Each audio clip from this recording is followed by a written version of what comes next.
She didn't give any reasons. I asked her if there were any particular reasons why she has chosen to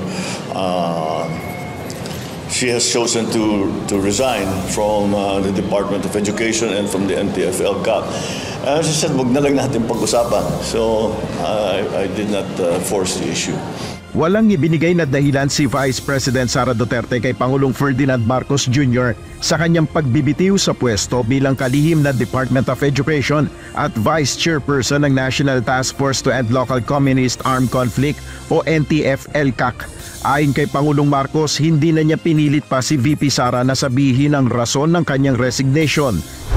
At dahil mahalaga ang iniwang posisyon ng Vice Presidente sa DepEd, agad siyang magtatalaga ng kapalit nito. So no matter the change of leadership within the department, we still have to carry on. So we are now at today's.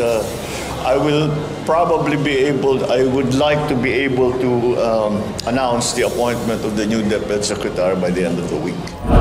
Ayon pa sa Pangulo, nananatiling matatag ang Uniteam Coalition kasunod ng pagbibitiw sa gabinete ni VP Sara. Ngunit maaari niya itong magbago depende sa magiging deklarasyon ni Vice President Duterte sa darating na eleksyon.